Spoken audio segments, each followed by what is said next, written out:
우리 서로 한번 같이 인사하겠습니다. 축복합니다. 사랑합니다. 고맙습니다. 잘 될 줄 믿습니다. 잘 되고 있습니다. 더 잘 됩니다. 아멘. 네, 감사합니다. 이스라엘 백성들이 430년 동안 이집트에서 종노릇 했지 않습니까? 그 종노릇 할 때 그곳에서 출애굽하는 과정에서 모세라는 훌륭한 지도자를 또 통해서 이제 출애굽을 하게 됩니다. 40년이란 광야 생활 속에서 물론 죄를 범하고 또 하나님을 떠나서 불순종으로 인해서 먼저 나왔던 모든 선지들이 다 죽게 되지만 그 후에 태어난 또 후손들이 또 그 40년 모든 것 과정을 마치고 또 새로운 지도자인 여호수아를 통해서 이제 적각꿀이 흐르는 가나안 땅에 들어가는 그런 마지막 그 과정이 오늘 우리가 읽은 본문의 말씀입니다. 이제 요단강만 건너면은 이제 그들이 꿈꿔왔던 그들이 비전과 소망을 품었던 적각꿀이 흐르는 가나안 땅에 입성을 하게 되는 과정입니다. 그 과정이 바로 오늘 본문인데 하나님께서 이스라엘 백성들에게 요단강을 건너가기 위해서는 특별한 한 가지의 명령을 하십니다. 그 명령이 무엇이겠습니까? 12돌입니다. 12돌을 세워놓고 가라는 것이죠. 그것을 이제 언약궤를 맨 제사장들이 요단강 한가운데 섰을 때 그 한가운데 서 있는 그곳은 이제 마른 땅이 되어 있고 물이 흐르지 않는 곳이지 않습니까? 그곳에 12돌을 세워놓고 가라는 거죠. 그리고 또 12돌을 또 가져다가 또 그들이 유숙할 곳에 세우라는 것이죠. 그것이 뭐예요? 하나님께서 이스라엘 백성들에게 준 명령입니다. 그 명령을 이제 따르는 오늘 본문의 말씀을 우리가 볼 수 있습니다. 이 12돌이라는 것은 여러분도 잘 아시겠지만 12돌을 택했던 이유는 무엇이겠어요? 12지파죠. 이스라엘 백성들이 12지파가 있었기 때문에 그 지파대로 한 지파에 한 사람씩에서 12돌을 택하게 된 것을 볼 수 있습니다. 우리가 출애굽기 14장에서 보면은 홍해 사건을 볼 수 있습니다. 우리가 그 역사적인 홍해의 도하를 통해서 하나님의 놀라운 기적의 역사를 베풀어 주시잖아요. 오늘 본문의 말씀은 역사적인 또 뭐예요? 요단강 도하의 사건이에요. 한마디로요. 홍해 사건과 동시에 동일하게 똑같이 같은 과정 속에서 또 요단강을 또 건너야 되는, 물론 요즘은 요단강에 물이 없어요. 거의 물이 없다고 보시면 되겠지만 하여튼 예전에는 기록상에 보면은 물이 많았던 것으로 알고 있습니다. 우리나라도 마찬가지로 보면은 우리가 어렸을 때 자랐을 때 물이 많이 있었지만 지금 물이 없잖아요. 그런 것과 같이 지금은 요단강 가에 가면은 거의 물이 없습니다. 그렇지만 또 우기철에는 또 물이 많이 흐르고 있는 것을 우리가 알 수 있습니다. 그 역사적인 요단강 도하가 있는데 오늘 본문의 말씀 보면 이렇게 말씀을 하거든요. 이 모든 백성이 요단을 건너가기를 마침에 그랬어요. 모든 백성이 요단 건너가기를 마쳤다는 겁니다. 마침에. 그러니까 이제 거의 다 백성들이 다 건너갔다는 것이죠. 가나안 땅으로 들어가는 것이죠. 그러고나 이제 언약궤를 맨 제사장들만 그 요단강 가운데 딱 서 있는 겁니다. 그리고 하나님께서 명령하신 대로 그 명령 이행하기를 원하는 겁니다. 그 명령이 뭐예요? 12돌을 세우라는 것이죠. 요단강 강가에 그대로 그곳에 세워 놓으라는 것입니다. 그 명령대로 따르는 것을 또 볼 수 있는데 먼저 우리가 보면 여기 오늘 4장 전에 3장의 말씀 보면은 17절에 이렇게 말합니다. 우리 17절 말씀 한번 같이 읽어보겠습니다. 시작. 여호와의 언약궤를 맨 제사장들은 요단 가운데 마른 땅에 굳게 섰고 그 모든 백성이 요단을 건너기를 마칠 때까지 모든 이스라엘은 그 마른 땅으로 건너갔더라. 아멘. 예. 언약궤를 맨 제사장들이 요단 한 가운데 서 있습니다. 그들이 서 있었기 때문에 뭐예요? 그 강물이 마르게 되었다는 것을 우리가 알 수 있습니다. 언약궤를 맨 제사장들이 요단강물에 들어서지 않았더라면 나 무서워서 못 들어가. 여기 어떻게 들어갈 수 있어. 우리가 안 들어갔더라면요 그 강물은 갈라지지 않았을 겁니다. 물이 마르지 않았을 거라는 거죠. 그러나 그들이 하나님 말씀대로 그들이 순종할 때 발을 디디고 물속에 들어갈 때 그 물은 역으로 다시 올라가고 다시 물이 흐르지 못하더라는 것입니다. 그게 하나님의 역사입니다. 그 역사는 어떤 때 일어나냐면요 항상 순종할 때 일어납니다. 내가 무서워서 떨고 내가 할 수 없어 나는 안 돼. 그러면 우리는 아무것도 할 수 없지만 하나님이 명령하시고 하나님이 말씀하시면 네 하고 우리는 그 말씀에 순종하게 되면 놀라운 기적과 역사가 일어나심을 여러분들 믿으시기 바랍니다. 이미 여호수아 3장 12절에 이렇게 말씀했어요. 이제 이스라엘 지파 중에 각 지파에 한 사람씩 12명을 택하라 그랬어요.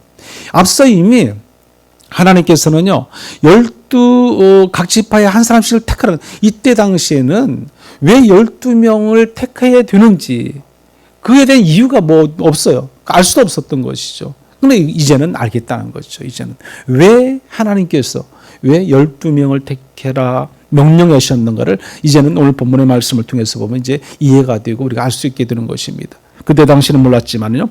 여기 보면 명령이죠. 명령. 여기 본문의 말씀 3절의 말씀인데 한번 3절 말씀도 같이 읽어보겠습니다. 3절. 그들에게 명령하여 이르기를 요단 가운데 제사장들의 발이 굳게 선 그곳에서 돌 12를 택하여 그것을 가져다가 오늘 밤 너희가 유숙할 그곳에 두게 하라 하시니라. 아멘. 여기 3장 12절에서 12명을 각 지파에서 12명을 택했어요. 그때는 몰랐지만 오늘 4장의 말씀을 넘어오면은 그 이유를 안다는 것입니다. 그 이유가 뭐예요? 돌 12를 택해서 그것을 가져다가 그들이 유숙할 곳이 어디입니까? 강을 건너가면은 그들이 유숙할 곳은 길갈이에요. 그 길갈에 가서 또 12돌을 걷다 세워라. 기념비로 세워두어라. 이제 그것을 명령하고 있는 것을 우리가 볼 수 있습니다. 이 말씀을 명령한 대로 그대로 따르는 것을 볼 수 있어요. 이제 이 12돌이라는 것은 여기서 지금 말씀한 12돌은 결국에 보면은 12돌이 아니라 24개 돌이죠. 24개 돌. 그게 무슨 말씀이냐면 이 요단강 제사장들이 언약궤를 메고 서 있는 그곳에도 12돌을 세우게 되고요. 물속에 세우게 되고 또 나와서 이제 그것은 보이지 않는 곳이지만 또 보이는 곳, 길갈에 와서 그들이 유숙할 곳에 가서 또 12돌을 또 세워야 되는 겁니다. 그래서 오늘 지금 말씀이 3절의 말씀이 12돌을 거기서 택해서 가라가는 거죠. 어깨에 메고 가서 너희들이 유숙할 곳, 너희들이 지낼 곳, 잘 곳에 가서 그 돌을 세워라. 지금 그거예요. 그럼 이게 결국에는 24개의 돌이 필요한 겁니다. 강가에 세운 것과 나와서 세운 것. 그래서 그 돌을 구체적으로 말씀하고 있는데 좀 더 구체적으로 이 성경을 좀 보게 되면 이해가 더 쉽습니다. 여기 오늘 5절 말씀 같이 읽어볼까요? 5절 말씀. 그들에게 이르되 요단 가운데로 들어가 너희 하나님 여호와의 궤 앞으로 가서 이스라엘 자손들 지파 수대로 각기 돌 한 개씩 가져다가 어깨에 매라. 아멘. 자, 돌 한 개씩 가져다 어깨에 맸어요. 그 다음에 6절 보십시오. 같이 읽어봅니다. 이것이 너희 중에 표징이 되리라. 후일에 너희의 자손들이 물어 이르되 이 돌들은 무슨 뜻이냐 하거든. 7절입니다. 그들에게 이르기를 요단물이 여호와의 언약궤 앞에서 끊어졌나니 곧 언약궤가 요단을 건널 때에 요단물이 끊어졌으므로 이 돌들이 이스라엘 자손에게 영원히 기념되게 하라 하니라. 아멘. 여기 6절의 말씀 속에서 너희 중에 표징이 되리라 그랬어요.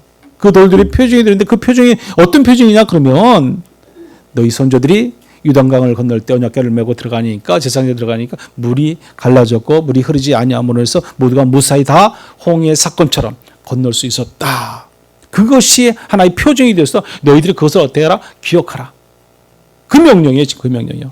그들은 오늘 말씀 속에서 보면 5절, 6절, 7절이 자세히 이렇게 기록되어 있는 것을 우리가 볼 수 있습니다. 하나님은 여호수아에게 뭐를 했어요? 명령했습니다. 여호수아는 그 명령대로 어땠어요? 따랐습니다. 순종했습니다. 순종한 결과는 항상 하나님의 은혜가 있게 되는 것입니다. 축복이 있습니다. 오늘 저와 여러분의 삶의 자리도 여러분 하나님 말씀대로 순종해 보세요. 순종해서 우리가 손해볼 것이 있나 한번 보세요. 전혀 없어요.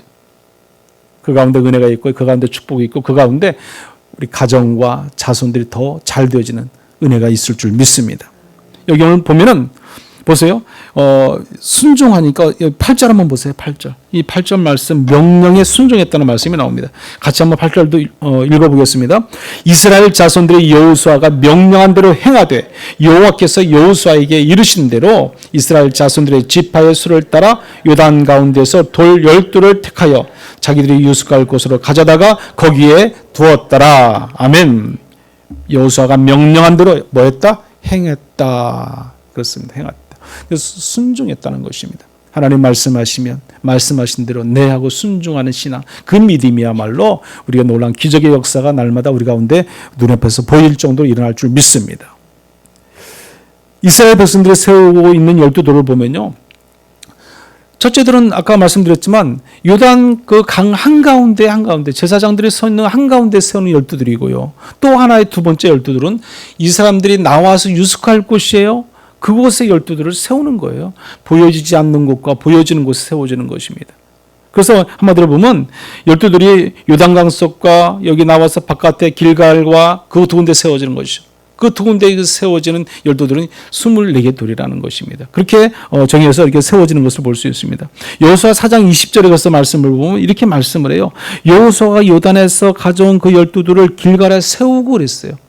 그들이 이제 요단강을 건너와서 그들이 세운 곳이 어디예요? 길갈이라는 곳입니다. 그들이 길갈에서 유숙을 하게 되는 거죠. 길갈은요, 여러분 지금 보면 이제 이스라엘이라는 나라가 요르단과 이스라엘과 이렇게 정하들이 쭉 나눠져 있어요. 이게 그러면 어떻게 보면은 여러분들이 볼 때 이쪽 오른쪽이 이스라엘이면 왼쪽은 요르단인 거죠. 여러분들이 보는 입장에서 그러면 그 사이를 경계선을 서서 요르단에서 바로 건너가면 바로 길갈이에요. 거기가 길갈입니다. 그러니까 한 3km 정도 요르단 그 경계선에서 그러다 보면 거기서 지나오면 바로 이제 여리고지, 여리고가 뭐 한 2, 3km밖에 안 됩니다. 그러니까 요르단에서 바로 지나오면 들어서자마자 여리고가 있고 여리고 옆에 갔더니 길갈이 있는 것이죠. 그러니까 이들이 이제 광야 40년을 빙빙 돌다가 요르단을 걸쳐서 그 왕의 대로를 더 거치고 그것을 지나서 들어오는 것이 지금 이제 이스라엘 적각골이 흐르는 땅으로 건너오는 거예요. 그게 이제 요단강인 것이죠. 그 과정이 지금 오늘 본문의 말씀에서 나오는 겁니다. 그래서 거기를 건너오면 길갈인데 길갈에 바로 여리고가 바로 옆에 있다. 이렇게 보시면 이해가 좀 더 여러분들이 쉽게 생각할 수 있습니다. 여기 보면 그래서 보면 오늘 6절의 말씀처럼 너희 중에 표징이들이라고 했어요. 표징. 이 표징이라는 것이 무엇이겠습니까? 이것은 우리가 보여진 증거의 자료예요. 증거의 자료. 내가 눈으로 볼 수 있는 증거의 자료. 12돌은 물속에 있지만 12돌은 우리가 보여줄 수 있는 거. 그래서 자자손손의 후손들이 그것을 보면은 이 사건은 바로 여호수아 4장 사건이구나. 알 수 있을 정도로. 그게 바로 표징이라는 것이. 그것이 뭘로? 눈에 보여지는 것. 그것을 삼으라 이렇게 겉으로 나타난 증거를 말씀하고 있습니다. 지도자 여호수아는 하나님의 명령대로 순종했어요. 순종할 때 하나님께서는 여호수아와 함께 하셨고 그로 인해서 하나님께서는 더 여호수아를 어떻게 하시냐면 크게 하십니다. 크게. 오늘 본문의 말씀은 읽진 않았지만 14절의 말씀입니다. 한번 우리 14절 말씀도 한번 같이 한번 읽어보겠습니다.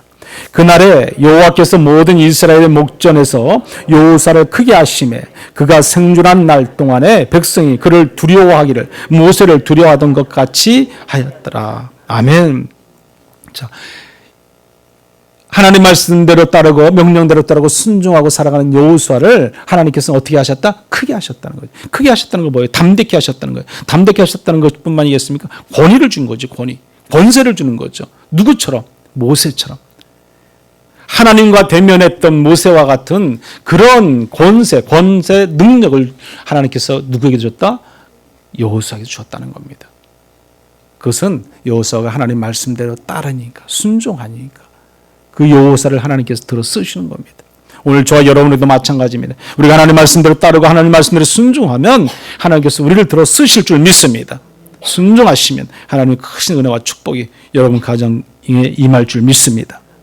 우리가 신명기 28장에 보면은 하나님이 이렇게 말씀을 합니다. 신명기 28장 1절에 내가 내 하나님 여호와의 말씀을 삼가 듣고 내가 오늘 내게 명령하는 그 모든 명령을 지켜 행하면 내 하나님 여호와께서 너를 세계 모든 민족 위에 뛰어나게 하실 것이라. 아멘. 하나님 말씀을 따르고 순종하고 명령한 대로 지키고 행하면 뭐예요? 결국 순종하면 내가 세계 모든 민족 위에 뛰어난 자로 너희를 만들어주겠다는 것이지 않습니까? 축복이죠, 하나님. 근데 그것은 하나님 말씀대로 명령대로 살아갈 때 가능한 것입니다. 주의 말씀대로 살 때, 순종할 때 우리는 그런 축복 속에 있게 된다는 것입니다. 그리하면 하나님께서 여러분들을 크게 하실 것이고 세계 모든 민족 위에 더 뛰어나게 하실 줄 믿습니다. 하나님 말씀의 순종으로 살아가는 우리가 믿음 안에서 정체성을 갖는 것은 얼마나 구원받은 자로서의 어떻게 보면 필수예요, 필수. 구원받은 백성이잖아요, 우리는요. 그럼 믿음의 정체성을 가지고 우리는 살아야 되는 것이죠. 그 정체성은 오늘 여호수아 오늘 읽은 본문의 말씀 뒤에 보면은요, 19절 20절 말씀이 있어요. 19절 20절 말씀. 여기 말씀 보면은 같이 한번 읽어볼까요? 19절 20절 말씀이요. 첫째 달 10일에 백성이 요단에서 올라와 여리고 동쪽 경계 길갈에 진침해 여호수아가 요단에서 가져온 그 12돌을 길갈에 세우고 아멘. 그들이 유숙할 곳이 이제 길갈이잖아요. 길갈에 왔어요. 그것에 여기다가 뭐예요? 지금 12돌을 세우는 것입니다. 그런데 여기 보면은 이 첫째 달 10일에 있어요. 첫째 달 10일이라는 것은 무슨 의미가 또 있냐면요. 이것은 이제 기념일을 세우는 그 시점이 첫째 달 10일이에요. 이 10일이라는 것은 우리가 출애굽기 12장 3절의 말씀 보면 이렇게 말씀을 합니다. 너희는 이스라엘 온 회중에서 말하여 이르라. 이달 열흘에 너희 각자가 어린 양을 잡을지니 각 가족들 그 식구를 위하여 어린 양을 취하되 그랬습니다. 이 날은 무슨 달이면 10일 날은 6월절 날을 지킨 날이에요. 이스라엘 백성들이 가장 중요하게 여기는 6월절 날을 지킨 날이라는 거죠. 그래서 보면은 길갈은 대략 여리고성에서 그게 아까 말씀드렸지만 가까운 거리에 있어서 그곳에 가자마자 너희들이 가장 먼저 뭘 해야 된다는 거죠? 하나님께 경배와 제사가 먼저 올려져야 되는 겁니다. 우리의 삶의 자리에 늘 우선순위가 있지 않습니까? 하나님 믿는 믿음의 성도는 주일 성수가 우선순위가 되어야 되는 거죠. 그게 가장 기본이고 하나님께 제사 드리고 하나님께 예배 드리고 하나님께 영광 돌리고 하나님을 경외하는 신앙, 그거는 우리 모든 믿음의 성도들이 가장 먼저 해야 할 거예요. 그것을 소홀히 여기면 소홀히 여긴 만큼 손해를 보게 되어 있습니다. 지금은 안 그렇게 내가 무슨 손해야 그럴 수 있어요. 그런데 나중에 보면은 먼 미래까지 우리가 한번 좀 보면요 손해 볼 일이 많습니다. 내가 하나님 앞에 절제 지키고 따르고 순종하고 하나님 말씀하시면 하나님께서 명령하시면 그들이 여호수아처럼 행하고 명령에 순종하고 나아가게 되면은요 하나님께서 책임져 주시고 더 큰 은혜를 주시지만 우리가 그렇지 않으면 우리는 손해볼 일이 많이 있다는 것입니다. 여기 보는 것에서 보면 내 자신의 정체성을 잊어버리지 않고 그리스도인으로서 정체성을 갖고 가는 것, 이것은 성경에서도 수없이 말씀이 나오지만 그것을 기억하라는 거죠. 믿음을 내가 가지고 지키고 구원받은 백성으로 살아갈 것을 내가 그것을 기억하고 잊어버리지 말라는 거예요. 그래야 어떻게 후손에게도 그것을 이어줄 수 있기 때문에 그렇습니다. 결국 오늘 성경에서 말씀하는 것은 자자손손 후손에게 그 믿음의 후손들에게 믿음을 물려주라는 그런 내용의 말씀입니다. 본문의 말씀 속에서 이어져 보면은 오늘 21절의 말씀 보면은 영적 기념비 12돌 기념비의 의미를 우리가 좀 더 잘 이해하고 알 수 있어야 됩니다. 코페르니쿠스라는 천문학자는요, 묘비명에 이런 글이 써 있더라고요. 주님, 저는 주님이 베드로에게 보여주신 그 치적을 간구하지 않습니다. 또한 바울에게 내려주신 은혜를 간구하지도 않습니다. 다만 주님과 함께 십자가 아래 달렸던 강도에게 베푸신 그 자비만을 구하나이다. 이렇게 묘비명에 써놔 있어요. 그리고 또 하나 더 묘비명을 말씀드리면 이렇습니다. 완히 고맙다, 또 사랑한다, 행복해라. 이거 누가 쓴지 아세요? 엄마 아빠가 이렇게 엄마 아빠 묘비에 이런 묘비가 또 이렇게 쓰여져 있더라고 보니까요. 근데 이런 묘비들이 요새는요 개인적으로도 수없이 많이 쓰는 걸 알고 있습니다. 뭔가를 남겨야 되는데 뭘 남길 것인가, 또 후손에게 누구에게 뭘 남길 것인가. 그러다 보니까 이런 기념비, 기념석 수없이 우리나라도 많이 세우잖아요. 심지어 우리나라 지금 이제 대통령만 돼도 이제 기념관이 하나씩 세워지잖아요. 대통령을 해서 그러니까 이제 모든 어떤 고향에 가면 기념관 세워지고 거기를 순례하듯이 이제 많이들 이제 가기도 하고 그런 현실이 되었습니다. 이와 같이 세상에 많은 우리는 기념비적인 것을 세우려 하지만 하나님 것은 그것을 말하는 것이 아닙니다. 우리는 하나님의 말씀하신 대로 하나님의 뜻대로 살아가는 신앙인으로서 우리가 하나님 명령에 순종하고 살아갈 때 우리는 그 하나님께서 우리에게 인도까지 베풀어 주시고 은혜 주신 그 은혜를 너희들은 기억하고 그걸 잊지 말라는 거죠. 우리가 하나님의 은혜 아니면 지금도 살아갈 수 없는 존재지 않습니까? 그러면 그 하나님의 은혜를 늘 우리는 기억해야 된다는 거죠. 그 은혜를 잊어버리면은 세상이라는 거죠, 세상. 하나님의 은혜를 기억지 못하면 우리는 세상이고, 하나님의 은혜를 또 따라 살지 못하면 또 세상이고, 세상과 타협하고 살아갈 수밖에 없는 거지 않습니까? 그래서 우리는 늘 하나님의 은혜를 기억하라, 이렇게 성경은 수없이 말씀하고 있습니다.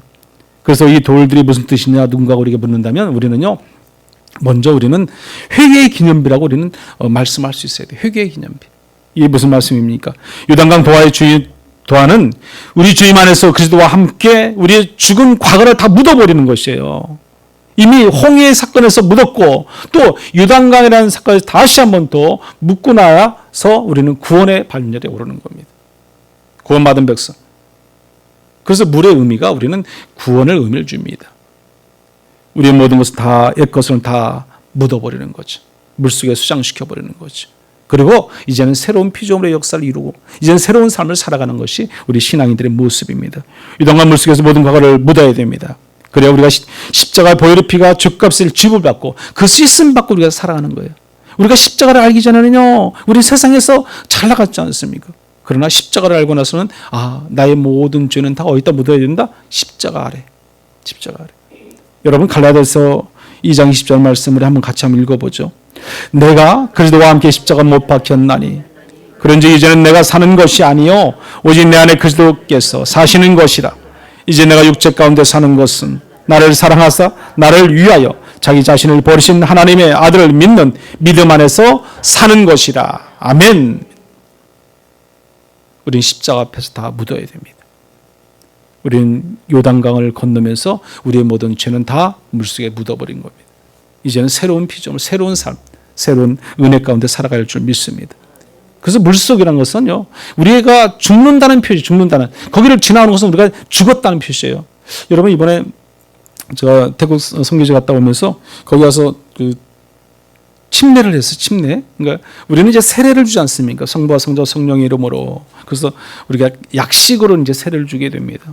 그런데 침례는 그런 게 없어요. 그냥 물속에 온전히 잠겨야 되는 거죠. 그래서 몸이 다 물속에 잠겨야 돼요. 뭐 몸 반만 들어가는 것도 아니고. 그래서 성부와 그러면 물속에 다 잠겼다가 또 나오고, 성자 들어갔다 나오고, 성령 다 들어갔다 나오고, 3번을 물속에 들어가야 돼요. 그러니까 어떤 사람들은 겁먹은 사람들은요, 막 안 들어가려고 막 발버둥 치고 그래요. 그때 할 때도 여자분 한 분이 좀 그래서 물을 막 먹기도 했어요. 겁나니까. 무섭잖아요. 물속에 다 들어가야 되니까. 그러니까 물을 막 안 먹으려고 하다가 물을 더 먹기도 하고 그러는데, 그것은 무슨 표시겠습니까? 침례라는 것은 나는 다 죽었다는 것, 죽었다. 이제 나는 새로운 피조물이다. 예수 안에서 내 옛것은 다 버리고 죽었고 이제는 새로운 피조물의 역사를 통해서 구원받은 백성으로 나는 이제 살아간다는 그런 뜻이에요. 그래서 오늘 이 말씀 속에서 보면 이것은 회개의 기념비다. 영적 기념비. 우리는 먼저 내 허물과 죄악을 하나님 앞에 낱낱이 다 내려놓고 고백하고 회개하는 심령. 그런 심령으로 우리가 나가야 할 줄 믿습니다. 성경에서 기념하라는 말은요, 기억하라는 말이야. 기념하라는 그 성경의 말씀이 좀 나오잖아요. 그걸 기억하라는 말이에요.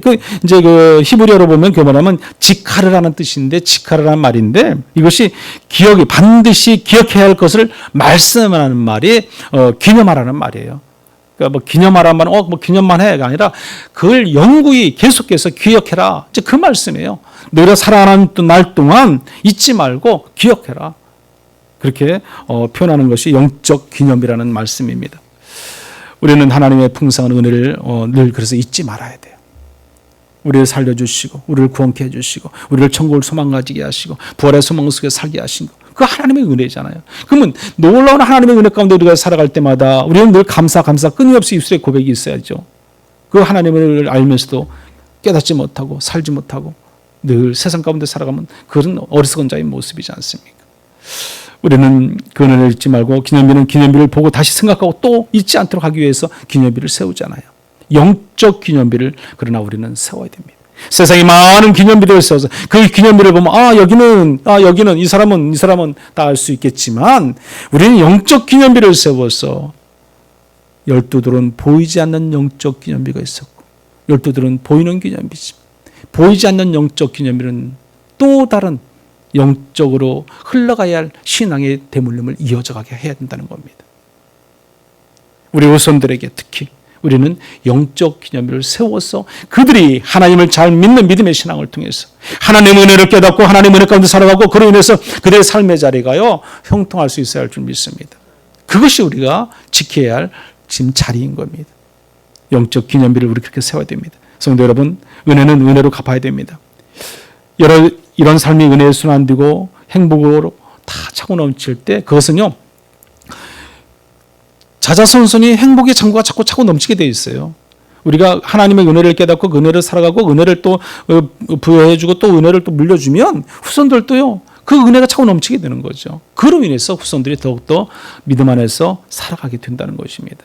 영적 기념비를 그래서 세워야 되는 거죠. 이제는 영적 신앙의 기념비를 세워서 우리 아들, 딸들이 더 건강하게 살아가는 것, 믿음 안에서 건강하게 살아가는 것, 그것이 가장 우리에게 뭐예요? 행복이 되는 겁니다.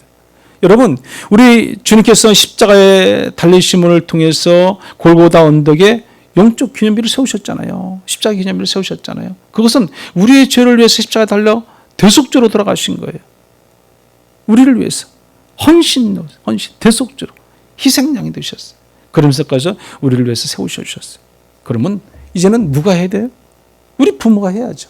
부모가 우리 후손들을 위해서, 우리 자손들을 위해서, 우리 후대를 위해서 우리가 주님의 십자가를 짊어져야 되는 것이고, 그 십자가를 통해서 우리가 대신 이제 희생과 헌신, 대속이 있어야 되는 거죠. 그리고 나서 우리 후손들이 더 잘 되어지고 후손이 더욱더 신앙 안에서 대물림을 통해서 살아가는 것. 그게 영적 기념비입니다. 저 여러분이 그 신앙을 위해서 살아가는 줄 믿습니다. 주님의 영적 십자가 기념비를 바라보는 저와 여러분들은 이제는요, 날마다 사나 죽으나 사도 바울처럼 고백의 신앙이 있어야 돼요. 나도 주를 위해 살고 살아도 주를 위해 죽고 살고 죽어도 주를 위해 죽겠다. 그런 신앙의 고백이 있을 때 우리 후손들에게도 우리가 영적 예배의 삶을 물려줄 수 있는 겁니다. 내가 먼저 하나님 앞에 바로 서고 내가 먼저 온전한 신앙을 통해 살아갈 때 우리 후손들이 또 부모의 신앙을 본받게 되는 것입니다. 그런 신앙, 그런 믿음으로 늘 살아가기를 간절히 축원합니다.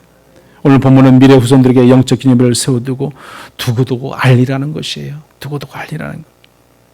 사랑하는 여러분, 오늘 우리 믿음의 손주들이 후손들에게 무엇을 남겨야겠습니까? 우리가 남겨야 할 것은 오직 믿음의 유산입니다. 신앙의 대물림이죠. 신앙의 대물림. 물론 다른 여러 가지 유산도 필요합니다. 그러나 더 중요하고 우선순위 될 것은 우리의 믿음의 유산이고 신앙의 대물림이에요. 그 신앙의 대물림을 통해서 우리 후손들이 더 아름다운 삶을 살게 된다는 것입니다. 온전한 신앙생활, 성도들이 먼저 본이 되어서 정말 그들을 위해서 우리가 최선을 다할 때 우리의 가정은 그런 영적 기념비가 세워질 줄 믿습니다. 오늘 본문의 말씀은 아니지만 여기 뒤에 보시면요, 여호수아 4장 한번 성경을 좀 더 보겠습니다. 22절에서 24절의 말씀 보면 이렇게 기록하고 있어요. 22절 말씀 제가 한번 읽어드릴게요. 너희는 너희의 자손들에게 알게 하여 이르기를 이스라엘이 마른 땅을 밟고 이 요단을 건넜음이라. 자, 여기 보면은 너희의 자손들에게 알게 하여 그랬습니다. 너희 자손들에게 알게 해라. 무엇을? 이스라엘 백성들이 마른 땅을 밟고 요단을 건넜다는 것입니다. 하나님의 은혜가 아니면 이건 할 수 없는 일이잖아요. 이것을 뭐 해라? 전해줘라. 알게 해줘라. 여기 6절의 말씀처럼 너희 중에 표징이 되게 하리라. 그 말씀 좀 하시고 있습니다. 그리고 여기 23절의 말씀 보면 무슨 말씀하냐면 너희를 요단강 건너게 하심은 뭐와 같다 그랬어요? 홍해를 건너게 하신 것과 같은 것이다. 지금 같은 맥락에서 말씀을 하는 겁니다. 그리고 24절에 보면 이렇게 말씀을 합니다. 제가 한번 읽어드리겠습니다. 이는 땅의 모든 백성에게 여호와의 손이 강하게 하신 것을 알게 하며 너희가 너희의 하나님 여호와를 항상 경외하게 하려 하심이라 하라. 아멘. 여호와 손이 강하게 하신 것을 알게 하고 마지막 말씀이 뭐예요? 여호와를 항상 경외하게 하려 하심이라 말씀을 합니다. 우리가 하나님 말씀 안에 살고 하나님 말씀에 순종하고 살아가는 우리 모든 신앙인 성도들은 늘 여호와 하나님을 경외하는 신앙 얼마나 중요하고 필요한지 모릅니다. 그 믿음으로 우리가 살아야 할 줄 믿습니다. 오늘 우리는 하나님의 은혜를 기억하고 그 은혜를 은혜로 갚아가는 믿음의 성도들이 다 되셔야 할 줄 믿습니다. 우리 자손들에게 영적 기념을 세우고 신앙을 바르게 전달하는 그런 믿음의 성도들이 되시기 바랍니다. 날마다 영적 기념비를 세우고 하나님 말씀에 순종하며 후대에게 믿음의 신앙의 대물림을 잘 물려줘서 후손들이 더욱더 신앙 안에서 잘 살고 건강하게 살아가기를 간절히 축원합니다. 거룩하신 하나님 감사합니다. 영적 기념비를 세우러 하신 주님의 말씀 명령대로 따르고 순종할 수 있는 우리 모두가 되도록 하나님 인도하여 주시옵소서. 하나님 말씀에 순종할 때 여호수아에게 하나님께 놀라운 하나님의 역사 기적의 은혜가 있었는 줄 믿습니다. 우리의 삶의 자리도 우리가 하나님의 말씀에 온전히 순종할 때마다 놀라운 하나님의 역사가 일어날 줄 믿습니다. 그 말씀대로 따르고 순종함으로 인해서 우리가 신앙의 대물림이 우리 자손 후손 대대로 이어져 가게 하시고, 또한 신앙의 대물을 이어줄 수 있는 그런 믿음의 본을 가지고 살아가는 믿음의 성도들 다 될 수 있도록 하나님 인도하여 주시옵소서. 오직 주님 안에서, 그리스도 안에서 우리가 살아갈 때마다 우리 온 가족 식구들이 하나님을 섬기며 믿으며 따르며 순종하고 살게 하시고, 그로 인해서 자자손손이 신앙의 대물림이 끊이지 않게 하여 주시옵소서. 예수님의 이름으로 기도드리옵나이다. 아멘.